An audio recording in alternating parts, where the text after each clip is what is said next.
The dog selects that which is relevant and does not respond to that which has not been selected. We are motoring now. Welcome to Learning About Dogs, a podcast for people who love learning about dogs. I sure do. I'm Sue McGuire. I'm the manager of a canine behavior program at a small nonprofit animal shelter just north of San Francisco. And with me is Kay Laurence of Learning About Dogs. Wow, we've had some great conversations about planning, whether or not you teach a behavior to a dog. And today is one of my absolute favorite topics. It's cues and cue hierarchy. What? Yeah, I know. Bingo. Here we go.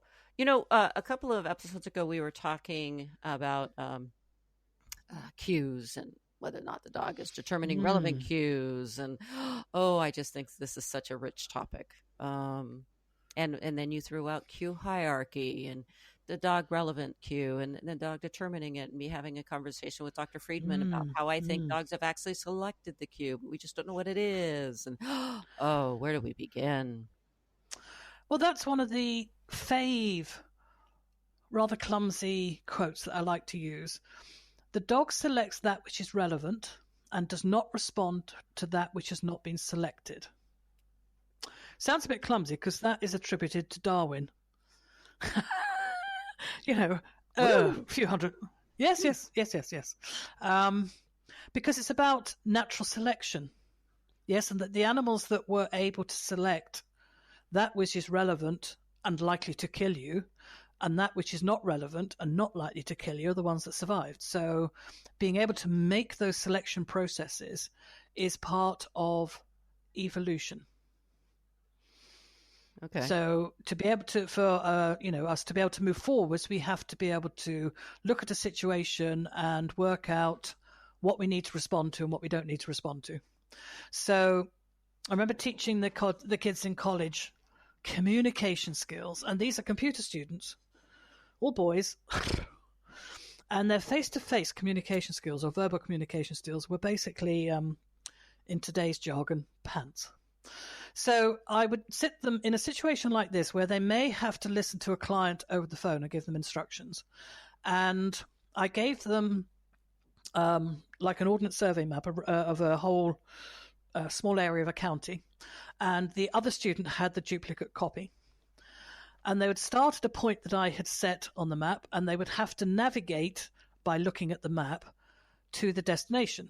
And the student would have to write down the notes of what they were given information on and then tell them what destination they got to. So it's quite a good game for kids that are in college. So, they'd start to say, they'd go, you've got to go up to the junction with the A434, but forget to say you need to go left or right. And then when you get to the junction, you'll see that there's a little diddly bit on your left, and you're going, is this relevant or not relevant? So somebody's giving me instructions. I have learnt, if I have to write the notes, how much of the instructions are relevant to me that I need to be able to go forwards, and how much is not relevant.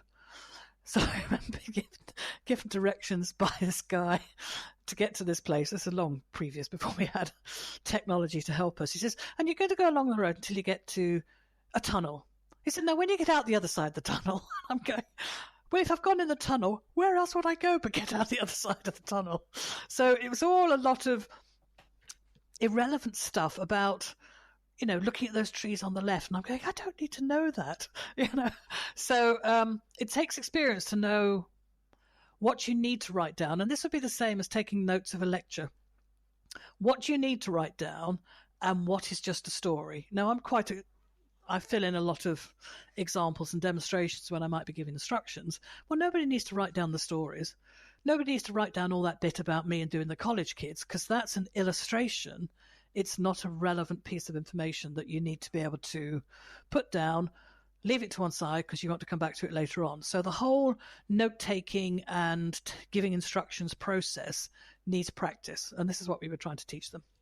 So to me, it's a little bit the same with the dogs. They have to learn that if I move my hands a certain way consistently, it means a piece of food is going to go over there. If I move my hands a different way, it means I'm going to put my hand in the palm of food in the palm of my hand and offer it to you under your chin.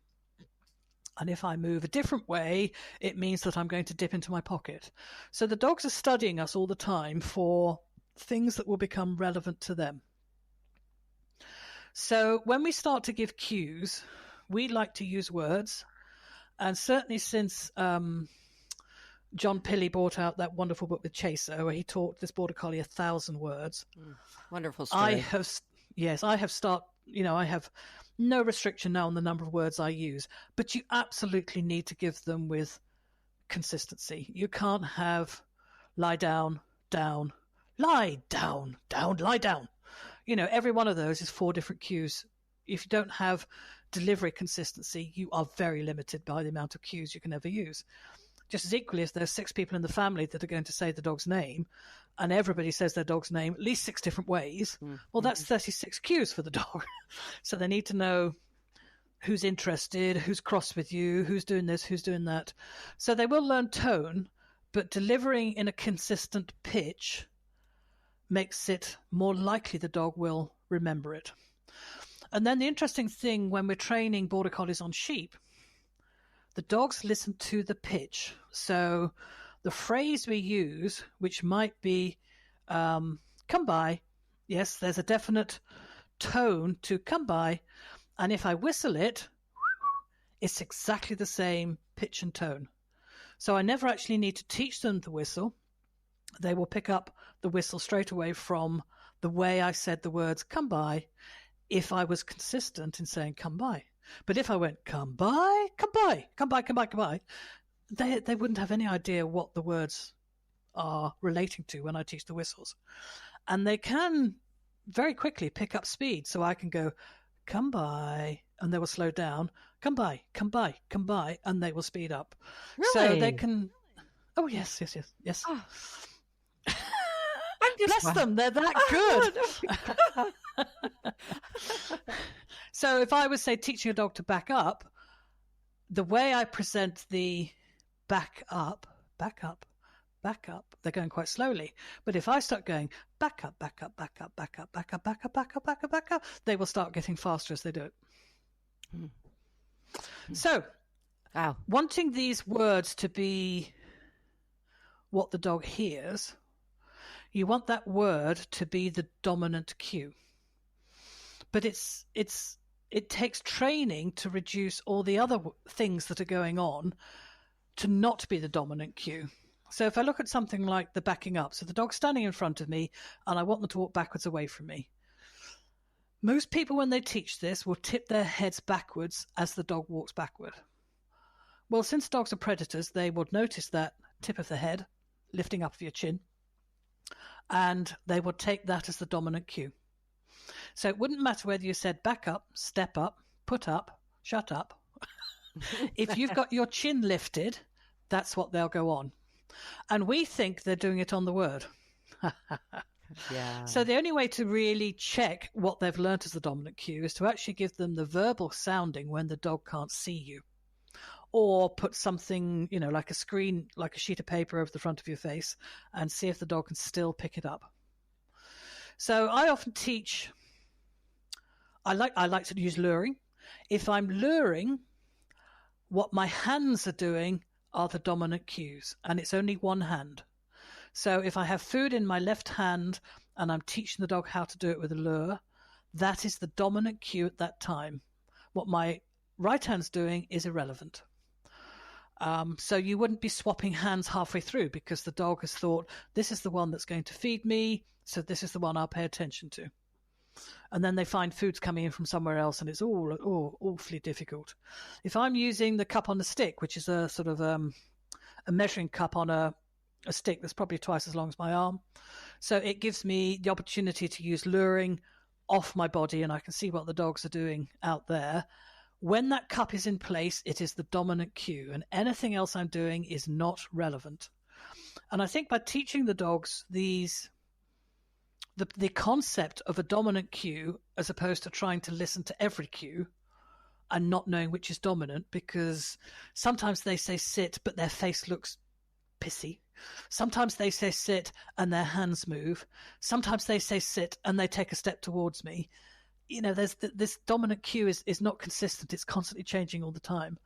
Then it's much harder for the dog to actually learn sit face, sit bad face, sit good face, hand sits, feet sits, lead sits, door sits, and all the other variations of sit that can come along as well.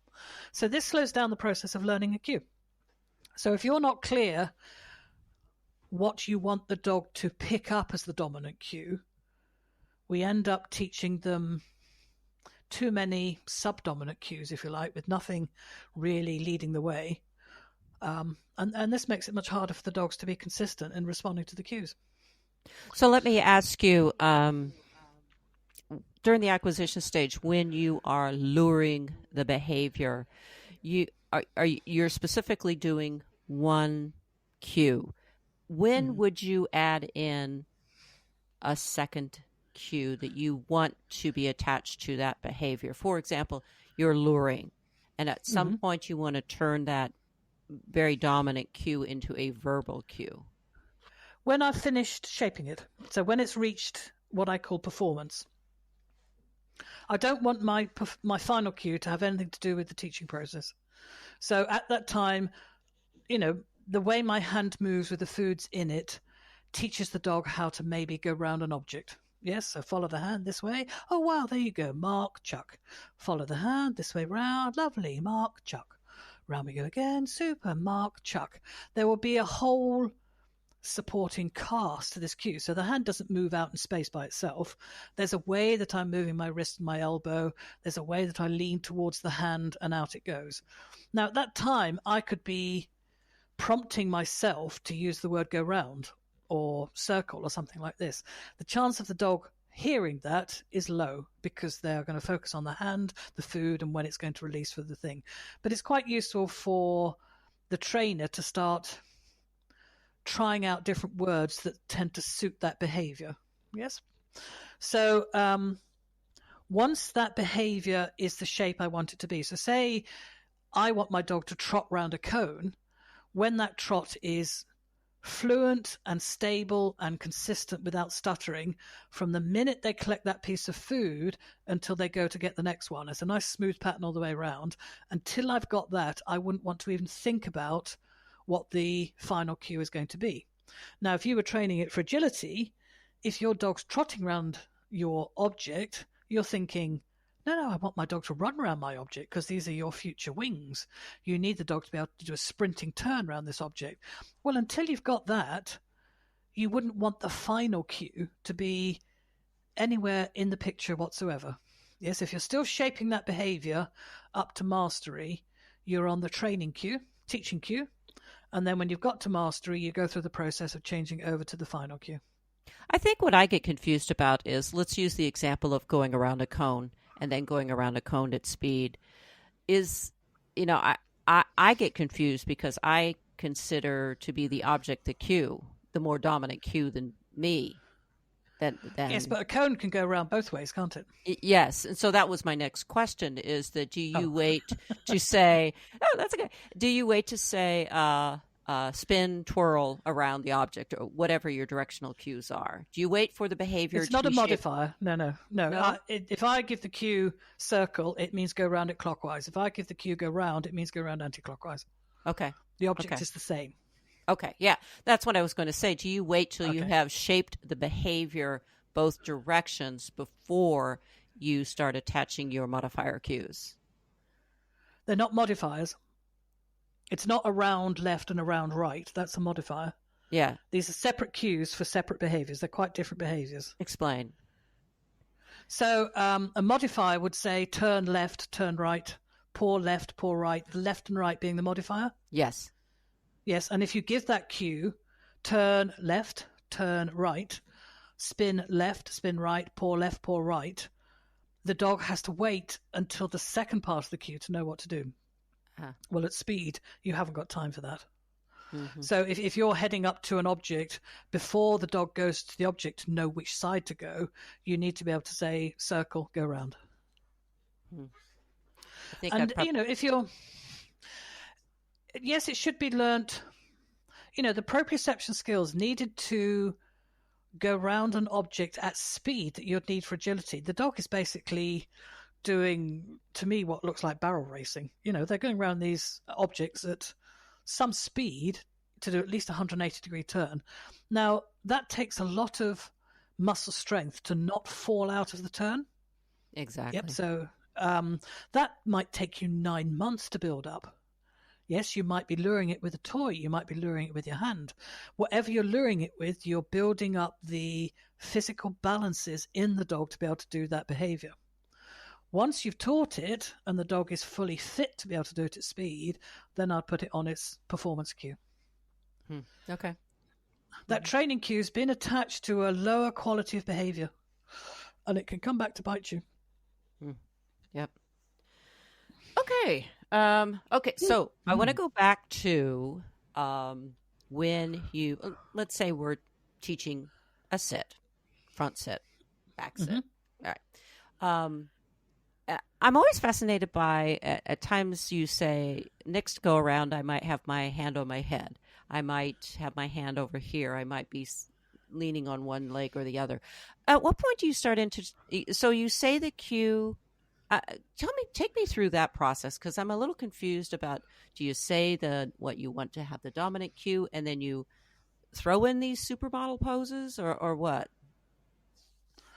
I think if you train like a statue, so I'm training the dog to do a nice bow, simply because sit is such a complex.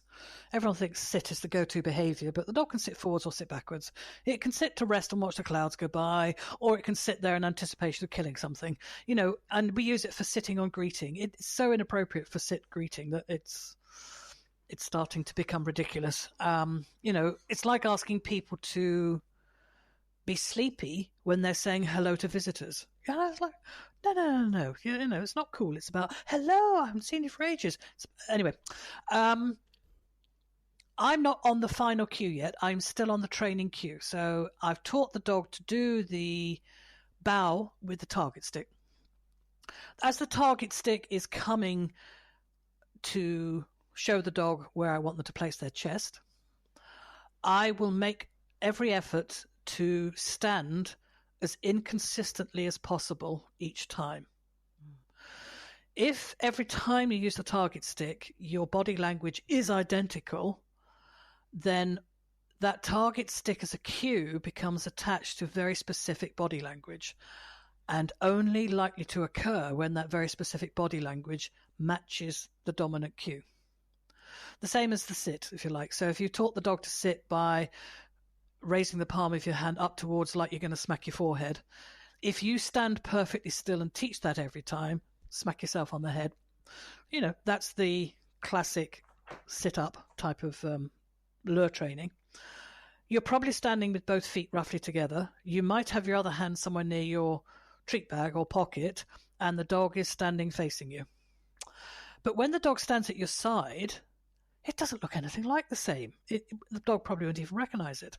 So to give that behavior the flexibility, it's not about teaching all the things you can do with your hands. It's making sure that you are not so, cookie cutter consistent every time you say sit, that the dog has not attached unnecessary body language that is not part of the future of that behavior to the dominant cue. So if our dominant cue was saying the word sit, but the hand is not in the future, standing with 2 feet together is not in the future, standing facing the dog is not in the future, then those need to be not consistently presented when we're teaching that cue process. Does that make sense? It does. It seems like such an oxymoron. At the same time, you want to be consistent in your dominant cue, but add variability in the wake of that dominant cue, or in the picture of that dominant cue. How in the world do we know the dog for sure picks up the cue? Because they do the behavior. That would be your answer. Well, the classic slap it on the dog's shoulders. Dogs are so poor at generalization. No, they're very, very good at generalization. But we are extremely poor at recognizing that the dog has picked up 16 elements that are normally in place when you ask the dog to sit. Okay? As soon as 4 of those elements are not in place, the dog doesn't respond. Oh, he's not generalizing. So if you've trained your dog to sit in the kitchen, after you've got the fridge, treats out the fridge, opened up the pot, put them on one side, stood there, taken a breath, had a think, give the hand cue, the dog has now taken that whole pattern as part of the cue. The way you stand, the fact they're in a familiar environment. Oh, this is where if I pop my butt, I get my food. We do this for their dinner. We do this for treats. We do this to give them a fuss. Now we want to take it outside the front of the house. And the dog has said, yeah, but all those other things are not here. So how can I recognize what this means? How can I recognize what this means? So I think it's a little bit like driving down the road. The first time you go to a place, especially if you're using sat-navs, GPS, part of your visual picture will be what the sat-nav tells you at the roundabout, take the third exit. At the roundabout, take the second exit. And you are seeking the minimum relevant information from the instructions that's given to you. If you didn't have those instructions given to you, you probably would have noticed that on the left there's a chip shop just before that roundabout. Oh, I must remember that next time I come through. Then I will know which way I have to go. You'll notice lots more different things. But if you didn't notice what was surrounding that environment, you would be entirely dependent on the sat-nav to tell you what's coming up and what to do next. So you might be able to get there faster with less effort on the sat-nav being the dominant cue. But if we took that dominant cue away, you would not be able to find your way there, which is exactly the same as generalization. You can't remember what to do because you haven't taken in the right information that's relevant to success. That starts to get a bit complex, doesn't it? It does. I'm already trying to think, what am I going to do with my Saturday morning class? How am I going to help them through this process? So it's not about teaching them to generalize. Even if you do something simple like, say the dog goes to a target mat, and that target mat is it probably 6 to 10 feet away from a wall. To start with, you put your back to the wall and you say to the dog, on your mat. The dog goes to the mat, click, lies down. When he went to that mat, he was looking at the rest of the room, and he had you somewhere off behind their right. Yes, there was the picture. Now, imagine the mat is the center of the room, a center of a clock. When you mark the dog and call it back to send it again, you've moved yourself to 4 o'clock on the clock. You started at 6 o'clock. You're now at 4 o'clock. Now, when you send your dog back to that mat, the background is different. Yes, because they're now facing a different way. And if you go around the clock in just, say, 6 repetitions or 12 repetitions, every time the dog does it, the environment changes. There's a minor change to the environment. The mat's in the same place, but the picture is different. That behavior will generalize very, very quickly. But if you do those repetitions every time the same way, the same way, the same way, the same way, that behavior becomes very fixed to the environment, nothing like as flexible, and then it looks like it's harder to generalize because you've built in too much inflexibility. Okay. Gotcha. Gotcha. And you can do it the other way, where you stand in the center of the clock and you ask the dog, and you're facing 6 o'clock and the dog's at 6 o'clock. You ask the dog to do a nice bow or drop or down, whatever you like, mark it, throw your treat now till 4 o'clock, and you turn to face 4 o'clock. And it does the behavior at 4 o'clock, and you throw your next treat to 1 o'clock. And as you go to each spot, if you stay in the center, that means you're rotating around on the spot. Every time the dog looks at you, there'll be a different background. Valuable and you learning. can set that up in... Yes, Valuable learning. Viable, not... it's flexible learning. Flexible. Okay. So that the dog looks at you, even just changing the background every time would help the dog to pick out what's relevant. And as you go around the clock the second time, you make up the rule that whatever you do, your hand has got to be doing something different. Left hand on your hip, left hand on your head, left hand picking your ears, left hand scratching your leg. So as you go around the clock, you could have little prompts behind the clock, if you like, that say change, do something different, or even just a silhouette. Something prompts you to do something, a variation that stops it getting locked to a fixed pattern.